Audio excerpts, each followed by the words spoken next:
ఈ టెంపుల్ పేరులోనే ఒక మీనింగ్ ఉంది. వనమల్లికార్జున స్వామి అంటే అడవి ప్రాంతంలో వెలిసిన శివుడు అని అర్థం. ఇక్కడున్న పెద్దలు చెప్పేది ఏంటంటే చాలా సంవత్సరాల క్రితం ఈ ఏరియా మొత్తం అడవితో నిండిపోయి ఉండేదట. అప్పుడు ఇక్కడ శివలింగం స్వయంభూ వెలిసిందని పెద్దలు నమ్ముతారు.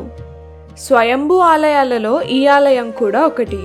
చరిత్ర ఆధారాల ద్వారా తెలిసింది ఏంటంటే ఈ ఆలయం 4000 సంవత్సరాల క్రితం నాటిదని.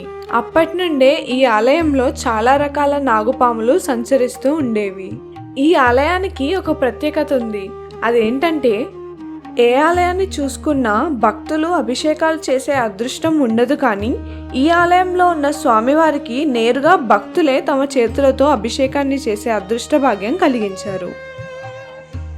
సుమారుగా 600 సంవత్సరాల క్రితం మొగల్తూరుని పరిపాలించే రాజులు జనసంచారం లేని ఈ ప్రాంతంలో స్వామివారు ఉన్నారని, ఇక్కడికి భక్తులు రావడానికి చాలా ఇబ్బందులు పడుతున్నారని ఈ లింగాన్ని తీసుకువెళ్ళి రహదారి ప్రాంతం దగ్గర పెట్టినట్టయితే భక్తులకు ఇబ్బంది లేకుండా ఉంటుందని లింగాన్ని గుణపాలతో తీయడానికి ప్రయత్నించారు.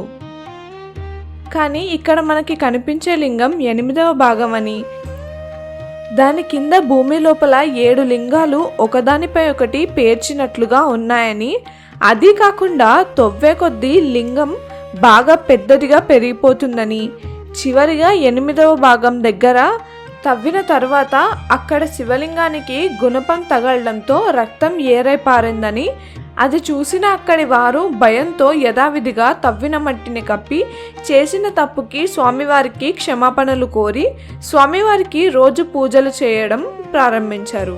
ఇక్కడ ఉన్న లింగాలకి మరొక ప్రత్యేకత ఏమిటంటే ఈ వీడియో గురించి మరింత ఇన్ఫర్మేషన్ కోసం డిస్క్రిప్షన్లో ఉన్న ఫుల్ వీడియో లింక్ని ఇప్పుడే క్లిక్ చేయండి.